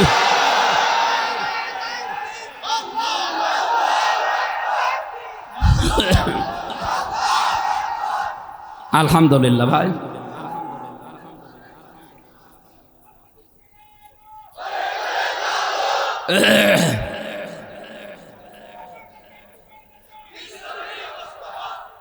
হার্ট ভালো রাখার জন্যে এই আল্লাহু আকবারের উপরে কোনো শব্দ পৃথিবীতে আর নেই, ঔষধও নেই। আপনি যদি প্রতিদিন ২৪ ঘন্টার ভেতরে ১০০ বার করে আল্লাহু আকবারের শব্দ উচ্চারণ করেন, আপনার হার্ট ভালো থাকবে। বিজ্ঞান এখন প্রমাণ করে দেখতে পাচ্ছে এটা হার্টের খোরাকি। সূরা রাদের ২৮ নম্বর আয়াতে দলিল আছে। আল্লাযীনা আমানু ওয়া তাতমাইন্নু কুলুবুহুম বিযিকরিল্লাহ আলা বিযিকরিল্লাহি তাতমাইন্নুল কুলুব। জেনে রাখো এই পৃথিবীতে আল্লাহর জিকিরে, আল্লাহর নামের ভেতরে মুমিন অন্তরে আমি আল্লাহ শান্তি রেখে দিয়েছি। অথচ বাস্তবতা বড়ই নির্মম। এই ১৫.৫ বছরে আল্লাহর নামের চাইতে বিভিন্ন নাম আমাদেরকে বেশি বলতে বাধ্য করেছে। আপনি টয়লেটে যাবেন, তাও লেখা দেখলাম বঙ্গবন্ধু টয়লেট। কি গো, এখানে আমি আল্লাহর নাম নেব, আল্লাহুম্মা ইন্নী আউযু বিকা মিনাল খুবুসি ওয়াল খাবাইস, না, ওনার নাম নেওয়া লাগবে। কি করেননি বলেন তো? কেন একজন মানুষের জন্য এত কিছু করতে গেলেন? কি হয়েছে? আল্লাহ তো সব ডুবিয়ে দিয়েছে। ৬৩০টা থানা কম বেশি আমি সব জায়গায় এই ৩ মাসের ভেতরে গেলাম। কই, প্রায় সব জায়গায় আমার যাওয়া শেষ। যেখানে যে দেখেছি বাবা দাঁড়িয়েছিল, বাবা এখন আর নেই। কুষ্টিয়ার যেটা ছিল খুব শক্ত ছিল, এত শক্ত করে বানিয়েছিল মানুষ ভাঙতে পারে না, সেটা ভেগু দিয়ে ভেঙেছে। এত টাকা খরচ করে টাকাগুলো সব পানিতে ফেললেন। আপনি ইসলাম না বোঝার কারণে আর আপনার আশপাশে যে দালাল মৌলবীগুলো ছিল এরা কি করেছে? একটু বলতে পারে না যে এটা শিরিক? যে বলেছিল শিরিক তারই তো ভরে রেখলিস। মাওলানা মামুনুল হক একটু হুঙ্কার দিয়েছিল যে শিরিক, বাবার মূর্তি হলো আমরা বুড়ি গঙ্গায় ভাসিয়ে দেব, তারে আপনি আটক করে রাখলেন ৩ বছর। এক কথা বলছে না কেন? আমরা এক ট্রান্স দিয়েছিলাম, তাই আমরা দিলেন 3 বছর। এই জন্য দেখেন আল্লাহ কি প্রতিশোধ নিয়েছে। আল্লাহ শুধু দয়াবান মেহেরবান না, আল্লাহ কিন্তু প্রতিশোধ গ্রহণকারী। আল্লাহু আজিজুন যুনতিকাম। আল্লাহ পাক বলেন আমি কিন্তু প্রতিশোধ গ্রহণকারী, তাও যেমন তেমন না, কঠিন। এজন্য আমরা যারা এখানে আছি আমাদের ন্যায় পরায়ণ এবং সত্যবাদিতার স্বাক্ষর রাখা লাগবে। বিশেষ করে ব্যবসা বাণিজ্যে যারা আছেন ওজনে কম বেশি করবেন না। এটা যে কত বড় মারাত্মক অপরাধ এখন টের পাচ্ছেন না। কার জন্য করেন আপনি? আপনার ছেলের জন্য, মেয়ের জন্য, স্ত্রীর জন্য, মা বাবার জন্য। এদের মুখে হাসি ফোটাতেই তো, এদের সুখে রাখার জন্যই তো খাদ্যে ভেজাল দেন, এদের জন্যই তো আপনি ওজনে কম বেশি করেন। কথা বলেন না কেন? বাস্তবতা বোঝেন আপনি। আমি নিজে আপনাকে বলছি আল্লাহর কসম, যে মেয়ের মুখে, যে স্ত্রীর মুখে, ছেলের মুখে, মা বাবার মুখে একটু শান্তি দেওয়ার জন্যে, একটু বেশি আরামে রাখার জন্য খাদ্যে ভেজাল দিলেন, এর দ্বারা যে গোনাটা হয়েছে, একটা গোনাও আপনার ওই মা বাবা নেবে না, ওই স্ত্রী নেবে না। এমনকি আপনি মারা যান 100 বছর পরে যদি এই গাজীপুরের এই মূলগাঁও ফিরে এসে বলেন যে এই 2 তলা বাড়ি আমার, ওই সময় এখানে যারা বাস করবে আপনাকে জুতা পিটা করবে। আরে ভাই, আমি তো আমার 3 পুরুষের পরে আর চিনি না। আমার বাবার নাম রিয়াজউদ্দিন, তার বাবার নাম জাহান আলী, তার বাবার নাম নমাজ আলী, এরপরে আমি আর জানি না। সত্যি আমি আর জানি না। অথচ খুব বেশি না, 65-70 বছর আগে আমার দাদার দাদা মরে গেছে। নমাজ আলীর বাবা, যেটা আমার দাদার দাদা হয়, ওনার নাম আমি জানি না, আর আমি খোঁজও নেইনি। এখন যদি ওই লোকটা এসে কুষ্টিয়ায় বলে যে এই ভিটা আমার, আমি বানিয়েছি এইসব, ওর দাঁত মুখ খুলে ফেলবো না? যে ভণ্ডামি করা জায়গা পান না। কিসের নমাজ আলীর বাপ আপনি? থাকার জায়গা পাচ্ছেন না, মসজিদের বারান্দায় জায়গা আছে, রাত থেকে কেটে পড়েন। এই কথা বলেন, এটা করবো কিনা? শুধু আমি একা না, আপনারাও বলেন। নিজেই বলছেন যে হ্যাঁ সবার অবস্থা এক, তা আপনি 100 বছর পরে আসলে আপনাকে তো এরকম জোতা পিটাই করবে। কি করলেন আপনি খাদ্যে ভেজাল দিয়ে? এই জন্য কার জন্য কি করছেন একটু ভেবে চিন্তে করেন। এগুলো সব আমাদের শত্রু। আমাল হায়াতুদ দুনিয়া ইল্লা মাতাউল গুরুর। আল্লাহ পাক বলেন এগুলো সব ধোঁকা, সবগুলো ধোঁকা, একটাও বাদ দেয়নি। মা বাবাও ধোঁকা। সুতরাং মা বাবার জন্য হারামি খারাপি করে আপনি সম্পদ তৈরি করে রাখবেন, ওদের আরামে রাখবেন না, এটা দরকার নেই। যতটুকু বৈধ পথে পারা যায় করে খান, না খেয়ে না খেয়ে থাকবেন। কিন্তু কোনো অবৈধ রাস্তায়, বিশেষ করে খাদ্যে ভেজাল আর এই যে কৃত্রিম খাদ্য সংকট তৈরি করছেন যারা, আপনি বিশ্বাস করতে পারেন আপনার কোনো ইবাদত উপরে উঠছে না। যারা খাদ্যের মজুদ এক জায়গায় গোপনে রেখে কৃত্রিম সংকট তৈরি করে দাম বাড়িয়ে দেন, আপনার নামাজ, রোজা, হজ, যাকাত, দান, সাদগা সব পড়ে আছে, উপরে উঠছে না। সূরা মুতাফফিফিনের তাফসিরে আছে, ধ্বংস হয়ে যাক ওয়াইলুল মুতাফফিফিন। যারা নেওয়ার সময় বেশি নেয়, দেওয়ার সময় কম করে দেয়। আজ বাংলাদেশ, আমি তো প্রায় মানুষের সাথে মিলিয়ে দেয়, আমার নিজের সাথে। এই যে আমি বক্তা, আমি নেওয়ার সময় কিন্তু বিভিন্ন জায়গা থেকে তথ্যগুলো কালেক্ট করে নিয়ে আসি, কিন্তু ডেলিভারি দেওয়ার সময় 15.5 বছর আর দিতে পারি না। কারণ এমন জায়গায় বসে কথা বলা হয়, এদিকে শয়তান আর এদিকে শয়তানের বউ। কথা বলছেন এখানে। তাহলে নেওয়ার সময় যারা বেশি বেশি করে নেয়, আজ বিশ্ববিদ্যালয়ের ছাদ থেকে প্রাইমারির পর্যন্ত যারা শিক্ষকতা করে, আরে ভাই নেওয়ার সময় তো আপনি ভালোই নিচ্ছেন। একটা শিক্ষক হতে হলে অবশ্যই তাকে পরিশ্রম, লেখাপড়া করা লাগে। নেওয়ার সময় ঠিক মতো আপনি নিলেন, কিন্তু দেওয়ার সময় আর দিতে চান না ঠিক মতো, তখন বলে প্রাইভেট পড়া লাগবে, কোচিং করা লাগবে। আপনি বিশ্বাস করে এখনই নিতে পারেন যে আপনার নামাজ, রোজা, আপনার যাকাত, দান, সাদগা সব পড়ে আছে, এখনো কেউ আকাশে ওঠেনি। আমি আশা করছি, ইঙ্গিত দিয়েছি, বুঝে ফেলেছেন। কথা বলে না কেন? আলহামদুলিল্লাহ। এই মুতাফফিফিন থেকে 22 নম্বর আয়াতে আল্লাহ কিছু ইমানদার, নেককার যারা, এই সৎ আমল যারা করবে, এই মানুষগুলোর কোয়ালিটি দিচ্ছেন। ইন্নাল আবরারা লাফি নাঈম আলাল আরাইকি ইয়ানজুরুন। অবশ্যই নেককার যারা, সৎ আমল যারা করে, এই মানুষগুলো থাকবে নিয়ামতের ভেতরে। কিসের ভেতরে থাকবে? আল্লাহ বলেন জান্নাতটা আমি এমন নিয়ামত দিয়ে সাজিয়েছি কোন চোখ আজ পর্যন্ত দেখেনি, কোন কান আজ পর্যন্ত শোনেনি, মানুষের হৃদয়ের কল্পনাও কোনোদিন উদয় হয়নি। এখন প্রশ্ন আসতে পারে কেন নবীজি দেখে এসেছেন? হ্যাঁ দেখেছেন, কিন্তু পুরাপুরি উনি বর্ণনা দিতে পারেননি। কারণ জান্নাত এত সুন্দর করে আল্লাহ বানিয়েছেন, পুরাটা বর্ণনা দেওয়া দুনিয়ার কোনো মানুষের এই কণ্ঠে সম্ভব না। ওয়ালাকুম ফিহা মা তাশতাহি আনফুসুকুম ওয়ালাকুম ফিহা মা তাদউন। রব্বুল আলামিন বলেন এমন ভাবে জান্নাতটা আমি বানিয়েছি, চাওয়ার আগেই তুই জিনিস পেয়ে যাবি। মনের ভেতরে যদি কামনা আসে এখন আমি ফল খেতে পারলে ভালো হতো, সঙ্গে সঙ্গে ফল ছিঁড়ে পোড়াটা খোসা আলাদা হয়ে মুখের ভেতরে চলে আসবে। এটা শুধু আমরা সুবহানাল্লাহ পর্যন্ত না রাখি, এটা পাওয়ার জন্য আল্লাহ বলে রফিদালিকা ফালিয়াতানা ফাসিলে মোতানাফিসুন। এটা পাওয়ার জন্য প্রত্যেকটা প্রতিযোগীর দরকার, প্রতিযোগিতা করা। এজন্য দুনিয়ায় আমরা যারা আছি প্রত্যেকে এক একজন প্রতিযোগী। কথা বলে না কেন? আল্লাহর এই বানানো এমন সুন্দর বাগানে পৌঁছানোর জন্য প্রতিটি মানুষের উচিত তার নিজের জায়গা থেকে আজকে প্রতিযোগিতা আরম্ভ করা।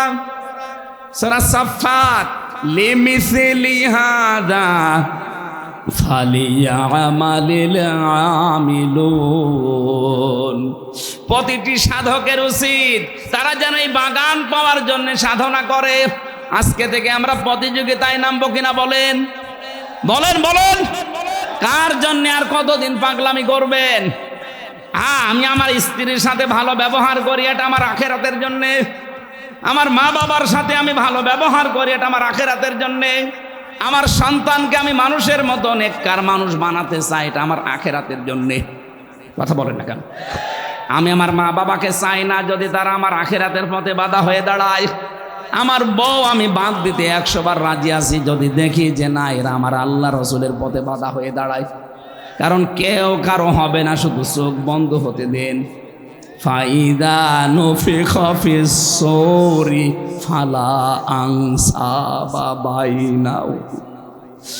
আল্লাহ পাক বলেন চোখটা বন্ধ হয়ে গেলে সিংহায় যেদিন ফৎকার দেওয়া হবে ওই দিন প্রত্যেকের সম্পর্ক যার যার সাথে যা আছে সব কাট হয়ে যাবে। আরে ভাই এটা বুঝবেন আপনি 2 দিন পরে, এখনই বোঝেন না কেন? সাপ আর ব্যাঙের অস্তি করেছে, ডাক দিয়ে বলছে দোস্ত তোমার সব আমার ভালো লাগে, তুমি যে আঁকা বাঁকা চলো এটা আমার কাছে খারাপ লাগে, একটু সোজা চলতে পারো না? সাপ বলছে কি তুই আমার চলায় ভুল ধরলি? দিয়েছে এক সবল, ও পানিতে লাফ দিয়েছে। সাপ চিন্তা করছে আসুক তারপরে ওরে ধরবো। সাপ কিন্তু ফনা ধরতে সময় লাগে না, স্বাভাবিক হতে সময় লাগে। এই জন্য কোনো বিষধর যদি কোনো জায়গায় ফনা তুলে ফেলে আপনি নিরাপদ দূরত্বে থাকবেন, ও স্বাভাবিক হতে অনেক সময় নেবে। রাখাল যাচ্ছিল পাশ দিয়ে, সারাদিন ছাগল গরু চড়িয়েছে, ওর মেজাজ এমনি খারাপ। পাশ থেকে দেখে ফস ফস আওয়াজ আসছে, চিন্তা করে কি গো, তাকিয়ে দেখে সাপ।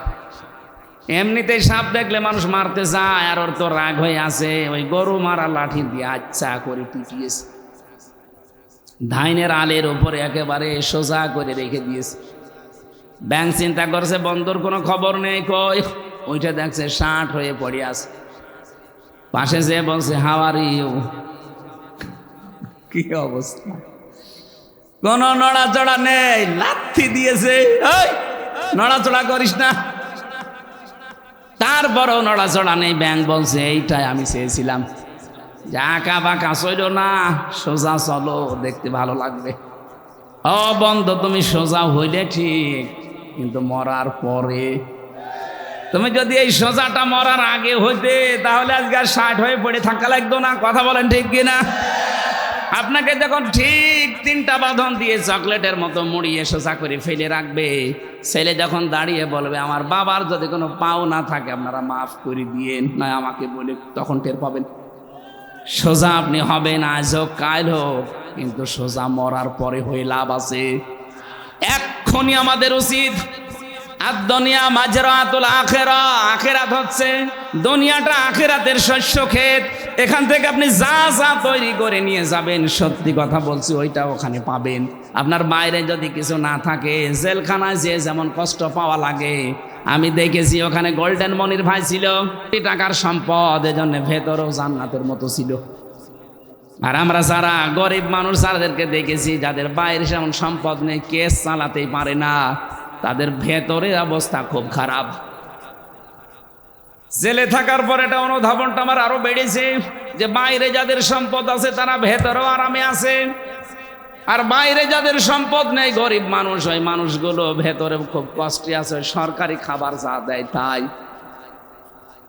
আপনি যদি দুনিয়াতে আখিরাতের ফসল তৈরি করে না রাখেন, আল্লাহর কসম মারা যাওয়ার পরে যে কান্না শুরু হবে কোনোদিন আর শেষ হবে না। কাঁদতে কাঁদতে শেষ পর্যন্ত চোখ দিয়ে রক্ত বের হবে।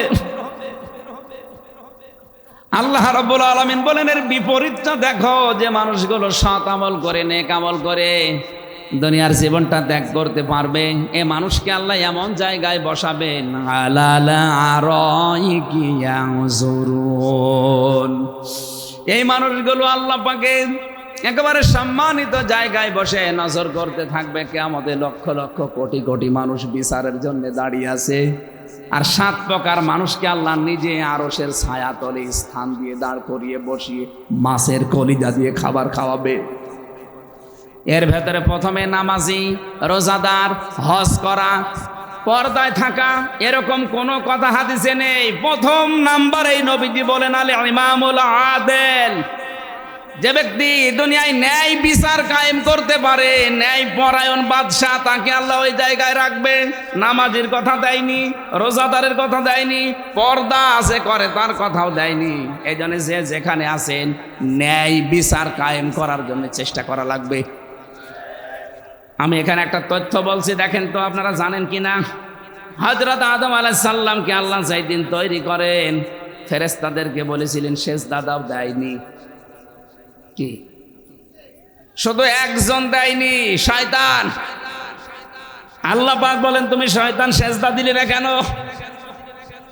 ফেরেশতাদেরকে বলেছে রব্বুল আলামিন তোমার কথা শুনতে শুনতে আমরা সেজদা দিয়েছি এই কারণে, কারণ আদমকে তুমি যা যা জিজ্ঞাসা করলেও তো সবই বলে দিয়েছে। আমার এখানে প্রশ্ন আছে আলেমদের কাছে, ওয়াল্লামা আদামাল আসমাআ কুল্লাহা সুম্মা আরাদাহুম আলাল মালাইকা ইলা আখিরি আয়া। আল্লাহ পাক বলেন আমি আদমকে শিক্ষা দিয়েছিলাম যত কিছুর নাম।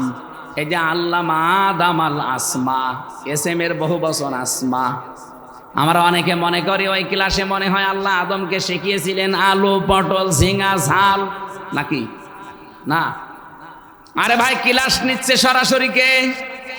বলেন বলেন, ক্লাস করছে কে?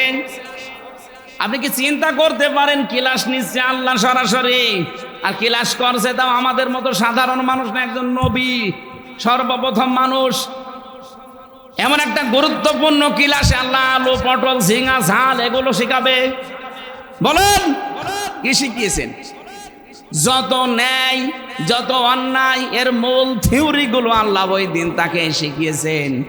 এই জন্য আমরা আদমের সন্তান যারা, এই জন্মগতভাবে আমার বাবার পক্ষ থেকে লেখাপড়া যদি নাও জানি, তাও এই 2টা বিষয় পেয়েছি। কোনটা ন্যায় কোনটা অন্যায় এটা আমার বিবেকেই বলে দেয়।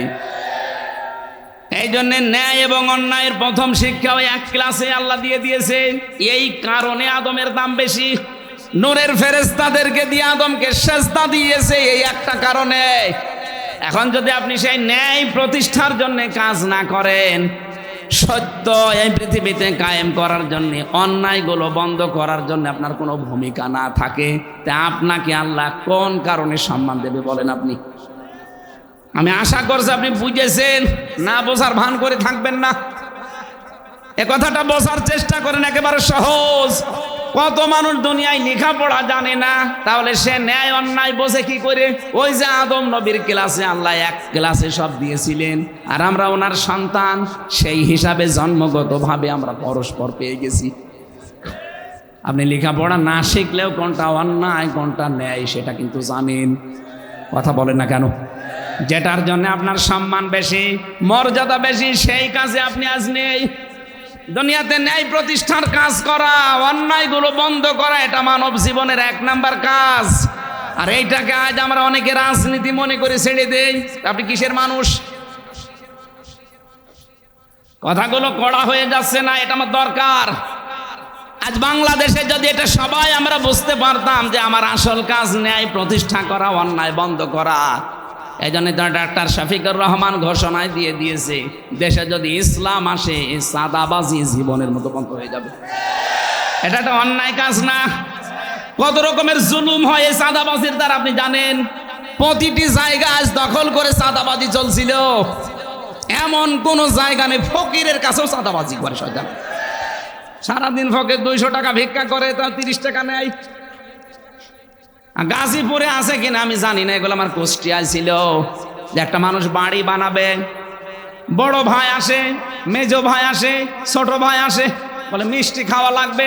মিষ্টি খেতে নাই, কম বেশি হলো 2000 টাকা লাগে। 5 লাখ টাকা চাই মিষ্টি খেতে।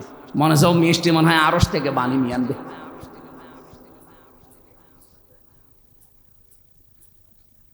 এই যে এই কাজগুলো আজ আমরা অনেকে দুনিয়ার কাজ মনে করেছি, যে যা করছে করুক গা, অথচ এইটাই আমাদের প্রথম ক্লাসে শিখিয়েছেন আল্লাহ, সমস্ত ন্যায় এবং অন্যায়ের শিক্ষা। এই কথা বলেন না কেন? আল্লাহ রাব্বুল আলামিন বলেন যারা ন্যায় পরায়ণ বাদশাহ হবে, ন্যায় পরায়ণ বাবা হবে, ন্যায় পরায়ণ বোন হবে, ন্যায় পরায়ণ ভাই হবে, ন্যায় পরায়ণ ডিসি হবে, যে যেই জায়গায় আছে ওখানে যদি ন্যায় পরায়ণ হতে পারে, কিয়ামতের দিন ওকে আমি আল্লাহ বিচারের কাঠগড়ায় দাঁড় করাবো না, ওরে আমি রাখবো আমার আরশের নিচে।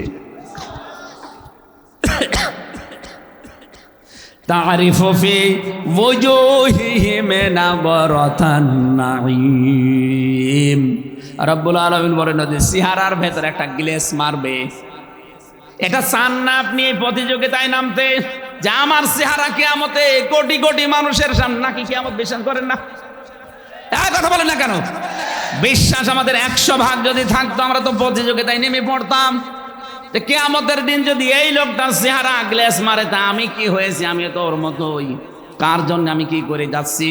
100 বছর পরে যখন আমার আর কিছু না, কোটি কোটি বছর পরে থাকে লাগবে মাটির কবরে। একটু হোশ ফেরান। আমি জেলে যাওয়ার আগ পর্যন্ত এত গভীর ভাবে ভাবি নাই, এখন যেমন ভাবতেছি। এই ভাবনাটা যদি আমার মরণ পর্যন্ত থাকে, আরো গভীর হয়, আমি আশা করছি আমি ভালো হয়ে যাব। আমার মনে হয় জালেমরা জেলে দিয়ে আমার ক্ষতি হয়েছে, কিন্তু লাভ হয়েছে। এক কথা বলে না কেন? দুনিয়াদার যেন আল্লাহ আমাকে বানিয়ে না ফেলে। আজ বহু আলেম ওলামা, খতিব, বক্তা, বহু ইসলামী মানুষও দেখছি দুনিয়াদার হয়ে গেছে।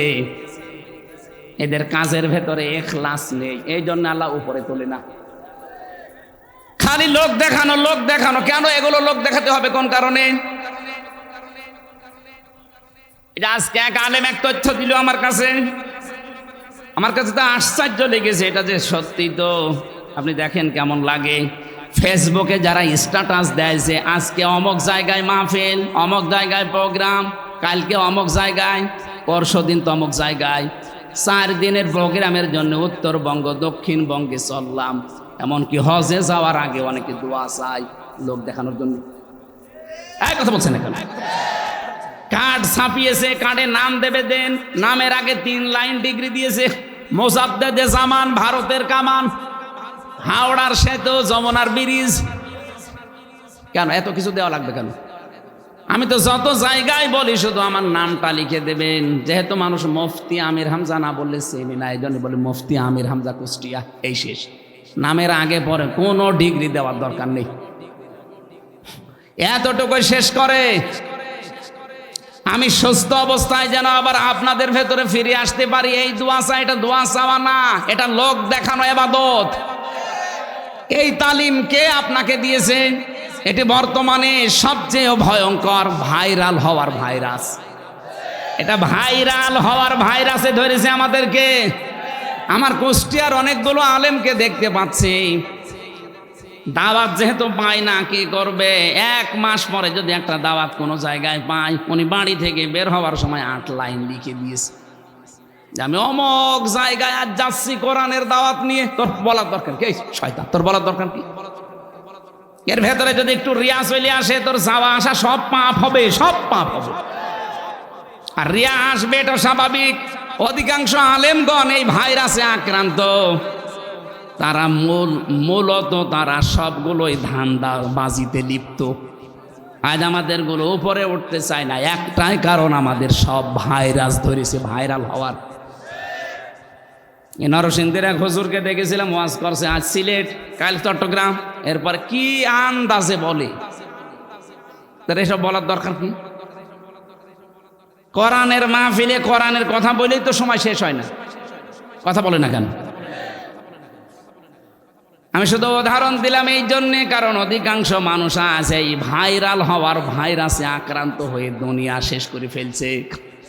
দুনিয়া তো শেষ হয়ে যাচ্ছে, আপনার আখিরাতও শেষ। আপনার মনের খবর যেহেতু আল্লাহ জানে, আপনি কিন্তু কেন এই ধান্দাবাজি করছেন আপনি জানেন। কোনো ক্ষেত্রে একটা ইস্যু পেলেই সেটা নিয়ে মানুষের ভেতরে ছড়ায়, ওর একটা ভাইরাল হওয়ার ধান্দা। কয়েকদিন আমি চটকি এই সিলেটের মৌলভীবাজারে হযরতে হাওয়া আলাইহিস সালামের বর্ণনার পাশাপাশি একটা নায়িকার নাম বলে ফেলেছিলাম, রশ্মিকা। এই তাই নিয়ে কয়েকজন ভাইরাল হওয়ার জন্য এমন ভাবে পেছনে লেগেছে। আমি নিজের থেকে বলছি, যা করবেন এটা যেন আল্লাহর জন্য হয়। নিজেকে কখনো পবিত্র মনে করবেন না। ফালা তুযাক্কু আনফুসাকুম, এই আয়াতের উপরে কালকে আমার পাবনায় আলোচনা ছিল। ফালা তুযাক্কু আনফুসাকুম, আল্লাহ আফসোস করে বলেছেন, ওই নিজেকে ভালো মনে করবা না, সব সময় মনে করবা আমি একজন অপরাধী। হুয়া আ'লামু বিমানিত্তাকা, তোমাদের ভেতরে তাকওয়াবানকে মুত্তাকিকে এটা কিন্তু আমি ভালো জানি। সুতরাং লোক দেখানোর ধান্দায় কিছু করলে আমার আল্লাহ এমন ভাবে আছাড় দিয়ে ফেলবে, তখন আর মাজা খাড়া করে দাঁড়াতে পারবা না। কারণ মানুষ যখন বুঝে ফেলবে তো ধান্দাবাজ। এক কথা বলেন না কেন? আলেম সহ বাংলার যত মানুষ আছেন, খুব সাবধান, আমরা যেন এই ভাইরাল হওয়ার ভাইরাসে আমাদেরকে আক্রান্ত না করে। আমির জামাত ডাক্তার শফিকুর রহমান কালকেও ঘোষণা দিয়েছে যে যা করবেন নিজের দিকে আগে তাকিয়ে করবেন। অন্যের পেছনে লাগতে চান আপনি কোন কারণে? আমার নিজের চিন্তায় তো আমি বাঁচি না। আমি পেছনে একজনের কথা বলবো, অন্যের বলবো কি করে? আমার নিজের তো হিসাব এখন আমি মিলাতে পারি নাই, কথা বলেন ঠিক কিনা? আমার ভাইরা, আল্লাহ পাক বলেন এই যে চেহারার ভেতরে এমন একটা গ্লেস আমি তৈরি করব, কেন জানেন? ইসকাউনা মির রাহিকিম মাখতুম খিতামুহু মিস্ক, এই মানুষগুলোকে আমি পান করাবো মদ, শরাব। রাহিক শব্দটা আল্লাহ পাক কোরআনে ব্যবহার করেছেন, এমন একটা শব্দ। আল্লাহ পাক বলেন রাহিক নামে যে মদটা, এটা আমি নিজে বানাবো। এটা জান্নাতীদের জন্য আলাদাভাবে বানানো। এর মুখটা থাকবে মেশক আম্বর দিয়ে আটক করা। আমি চিন্তা করলাম মিজাজুহু মিন তাসনিম, এটা তাসনিম দিয়ে আমার আল্লাহ আটকিয়ে দেবেন। তাসনিম কি? এটা আলাদা ধরনের পানি। এত দামি জান্নাতের ভেতরে যত নিয়ামত আছে, নিয়ামতের ভেতরে অন্যতম একটা নিয়ামতের নাম তাসনিম। বাংলাদেশ সহ বিশ্বে একটা নাম করা পানি পাওয়া যায়, যেটা মুকেশ আম্বানির স্ত্রী নীতা আম্বানি পান করে। 750 গ্রামে পানি, অ্যাকোয়াডি ক্রিস্টোলা, নাম শোনেন? এই পানি মাত্র 750 গ্রাম, এতটুকু একটা বোতল। স্বর্ণের ছাই গলিয়ে দেওয়া হয়, এই জন্য এত দাম। এ পানিটার এক বোতলের দাম হচ্ছে 51 লক্ষ টাকা, তাও 750 গ্রাম। বড়টার দাম আপনি হিসাব করেন। এই মহিলায় শুধু এই পানিটা খাচ্ছে, অন্যান্য কে খায় আমি জানি না, তবে এর নামটা পাওয়া যায় ইতিহাসে, পেপারে পত্রিকায় আসে, দেখবেন। এক বোতল পানি যদি 51 লাখ টাকা হয়, তাও ছোট বোতল এক একদিন কমপক্ষে 7-8 বোতল করে লাগে। কি 7-8 বোতল তো একটা মানুষের লাগবে সারাদিন 24 ঘন্টায়। হিসাব করে দেখেন, 3.5 থেকে 4 লাখ টাকার, কি 3.5 থেকে 4 কোটি টাকার শুধু পানি খায়। 51 লাখ টাকা এক বোতলের দাম। 7-8 বোতল হলে হিসাব করে তো 4 কোটি 4.5 কোটি টাকা শুধু পানি খায়, তাও তো হিসাব করা। আল্লাহ পাক বলেন কিয়ামতে অমিজাজুহু মিন তাসনিম, যে তাসনিমটা খাওয়াবো এটা কোনো হিসাব করা না, বেহিসাব। আমার মনে হয় তাসনিমের দাম এই $1 ক্রিস্টালের চাইতে কম। তামাম দুনিয়ার $1 ক্রিস্টাল মিলে যদি জান্নাতের মিন তাসনিম যেটা আল্লাহ বানিয়েছে 1 বোতলের দাম হবে না। আইনাই ইয়াশরাবু বিহাল মুকাররাবুন, এটা পান করানো হবে আল্লাহর নৈকট্যতম বান্দা বান্দীদের। ও আমার মুসলমান ভাইরা বোনেরা, আজকে থেকে আল্লাহর এই কথা, অফি যালিকা ফালিয়াতানাফাসিল মুতানাফিসুন, কি হয়েছে তোদের? প্রতিযোগিতা করতে পারিস না? এত সুন্দর করে বানিয়ে রাখলাম তোদেরকে দেওয়ার জন্যে, প্রতিটি প্রতিযোগী রসিদ এইটা পাওয়ার জন্য এখন থেকে প্রতিযোগিতা করা। আমি সহ যারা আজকের এই ময়দানে এসেছি, নারী হোক আর পুরুষ হোক, দুনিয়া তো দুনিয়ায়, এটা তো থাকবে, আপনি না থাকলেও চলবে, থাকলেও চলবে, কিন্তু আমার আসল টার্গেট যেটা আল্লাহর এই বানানো বাগান জান্নাত পাওয়ার জন্য আজকে থেকেই যেন আমরা প্রতিযোগিতায় নেমে পড়ি। কথা বলেন না কেন? কারা কারা নামবেন মন থেকে? আয় লোক দেখানোর জন্য না, সত্যিই মন থেকে নামবেন কারা? হাত তোলেন। লিল্লাহে তাকবীর। না না, অনেকে হাত তোলেনি আমি জানি, এই যে মিডিয়া, আহা খালি ভেউ ধান্দায় আছে। না ভাই, আমি হাসির জন্য বলি নাই, আমি আমার ইমান থেকে বলছি। আমি সহ যারাই আছি, দুনিয়া যতটুকু কপালে আছে এটা আসবে। কি কথা বলে না কেন? আপনাকে দুনিয়ায় পাঠানোর 50,000 বছর আগে আল্লাহ লিখে দিয়েছে, তুই এই পাবি এই পাবি না। যেটা পাওয়া যাবে না, ওইটার জন্য আমার এত পেরেশান দরকার কি? যেটার জন্য কোনো গ্যারান্টি নেই, যেটা আমাকে বানিয়ে নেওয়া লাগবে, ওটার জন্য আল্লাহ বলছে প্রতিযোগিতা কর, দৌড়া। এখন থেকে আমরা দৌড়াবো ইনশাআল্লাহ। আল্লাহ আমাদেরকে যেন তৌফিক দেন। মেয়েরা যারা এসেছেন, আমি শুনেছি হাজার হাজার মহিলা বসে আছেন, শুধু নামাজ পড়া, রোজা রাখা, কালো বোরকা পরা। আমি বলি না নামাজের কথা, রোজার কথা, কালো বোরকার কথা মুসলমান মেয়েদের বলি না, কারণ নামাজের কথা যদি মুসলমানদের বলা লাগে তা আমি অন্য জাতিকে কি বলবো? আর মুসলমান নামাজ না পড়লেও মুসলমান থাকে। একজন বউ তালাক দিস, বলছে হুজুর দেখেন তো আমার বউ তালাক হইল কিনা। ভাই তুই নামাজ পড়িস? বলছে না। জমার নামাজ? না। ঈদের নামাজ? 2-1 দিন। তোর বউ থাকা আর না থাকা তো সমান। বউ তালাক দিলেই কি আর না দিলেই কি? তুই তো নামাজই পড়িস না। যে নামাজ পড়ে, যে নামাজ পড়ে না, এই লোকটা একটা মুমিন আর একটা কাফির। এই জন্য নামাজের ওয়াজ মেয়েদের হোক পুরুষের হোক আমার করা লাগে না। কেন নামাজের ওয়াজ করবো আমি? ওটা তো মাস্ট বি, আপনি মুসলমান থাকতে হলে পড়াই লাগবে, রোজা রাখতেই হবে, পর্দা ফরজ এটা করাই লাগবে। কিন্তু যেটা দরকার, মেয়েরা যারা এসেছেন, সম্মানিত মা বোনেরা, আপনার স্বামী যখন বাইরে থেকে আসবে, এটা দিয়ে আপনার আখিরাত তৈরি হবে, আপনি প্রতিযোগিতায় নামতে পারেন। ইদা নাজারা ইলাইহা সাররাতুহু, স্বামী বাইরে থেকে আসলে তাকে অভ্যর্থনা জানাবেন। যে যেই পরিবেশে আছেন ওই পরিবেশে তাকে খুশি করার জন্য চেষ্টা চালাবেন, তাহলে আপনার আখিরাতের ওই ঘর তৈরি হবে। 2 নম্বরে ওইদা গাবা আনহা হাফিজাতুহু, যখন বাইরে যাবে তখন আপনার নিজেকে আপনি হেফাজতে রাখবেন। স্বামী যাদেরকে পছন্দ করে না এরকম কোনো মানুষ যেন বাড়িতে না আসে। এরকম কোনো মানুষের সাথে আপনি মোবাইলে কথাও বলবেন না। এমন একজন বন্ধু আছে যাকে আপনার স্বামী পছন্দ করে না, এরপরও আপনি তার সাথে মোবাইলে গোপনে গল্প করেন, আপনার জন্য জাহান্নাম ওয়াজিব। এরকম মহিলা দেশে আছে কিনা বলেন? হ্যাঁ বলেন। কার বউ এরকম? হাত বলেন তো। না না, এলাকায় নেই। অতইনু আলা দীনি যাওজাতিহা। 3 নাম্বার, স্বামী যদি মানবতার জন্য কাজ করে, ইসলামের জন্য কাজ করে, দিনের প্রসারে যায়, দিন কায়েমের জন্য কাজ করে, যে ব্যক্তি জান্নাতে প্রতিযোগিতা করতে চায়, ওই মহিলার উচিত স্বামীকে সাহায্য করা, ছাড় দেওয়া, আরো একটু সুযোগ দেওয়া, উৎসাহ দেওয়া না। ও আরো বাধা দেয়। বলেন হযরতে খাদিজাকে আল্লাহ সালাম দিয়েছেন এই পৃথিবীতে, জিন্দা অবস্থায় সালাম পাঠিয়েছেন একটা কারণে। হযরতে খাদিজা নিজের সম্পদ বলেন যা ছিল সব স্বামীকে সাহায্য করেছিলেন দিনের প্রচারে, দিন কায়েমে। আপনি কি করেন? আপনি নিজে একটু কষ্ট করে যে 10,000 টাকা তুলে বলবেন এটা মানবতার জন্য, ইসলামের জন্য দাও না, আপনারও নিষেধ করেন। আপনি মানুষ, আপনাকে সালাম দেবে আল্লাহ। 4 নম্বরে স্বামী যেটা পছন্দ করে ওটা যদি জায়েজ হয়, জীবন থাকতে আপনাকে মানা লাগবে। আমি স্বামী দায়িত্ব নিয়ে বলছি, যত স্বামী আছে সবার পক্ষ থেকে প্রতিটি স্বামী আমরা চাই বিয়ের পরে যেন আমাদের মা বাবা আমাদের সাথে একসাথে থাকে। এই চান না আপনারা? 100টার 98টা মহিলা এটা চায় না। ওরা বিয়ে করলেই বলে আলাদা হন, ভেন হয়ে যান, আলাদা হন, নাই বৃদ্ধাশ্রমে রেখে আসেন। কথা বলছেন না কেন?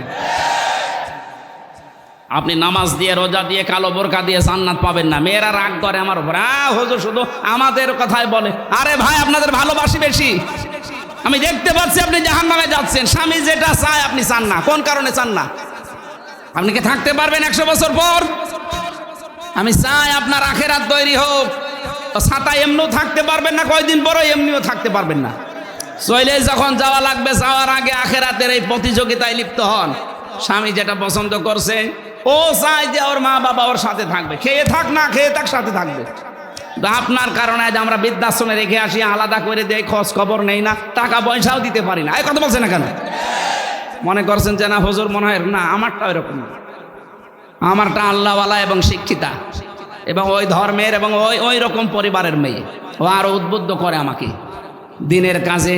এই 3টা বছর জেলে বলে ছাড়া থাকলাম, অন্য মেয়ে হলে অনেক কিছু করে ফেলত। তো ধন্যবাদ আমার ম্যাডামকে, আল্লাহ রাব্বুল আলামিন তাকে ধৈর্য এবং সহ্য দিয়েছে, তার চরিত্র দিয়েছে। আল্লাহ যেন এটা ফাতেমার মতো দান করেন, বলেন আমিন। মেয়েরা আপনারা রাগ করবেন না, এটা রেকর্ড হয়, সারা দেশে যায়। সত্যি কথা বলছি, মাওলানা মিজানুর রহমান আজহারি ভাইয়ের পরে আমি আপনাদের সবচাইতে বেশি ভালোবাসি। উনি একটু বেশি ভালোবাসে আপনাদের, তারপরে আমি সবচাইতে বেশি ভালোবাসি আপনাদের। এই জন্য একটু কড়া করে বলা হয় যেন আপনি একটু থামেন। আমাদের প্রতিযোগিতা আরম্ভ হবে আজকে থেকে আল্লাহর ওই বানানো জান্নাতের জন্য। আমার যে লিখিত বই কারাগারের ভেতরে লিখেছিলাম 8টা, তার ভেতরে একটা পাবলিশড হয়েছে। এই গাড়িতে আছে, ডানে গাড়ি আছে। অবশ্যই শিক্ষিত মানুষরা নিয়ে যাবেন, ওখানে মোবাইল নাম্বার আছে, কোনো প্রশ্ন থাকলে জিজ্ঞাসা করেন। আল্লাহুম্মা আমিন।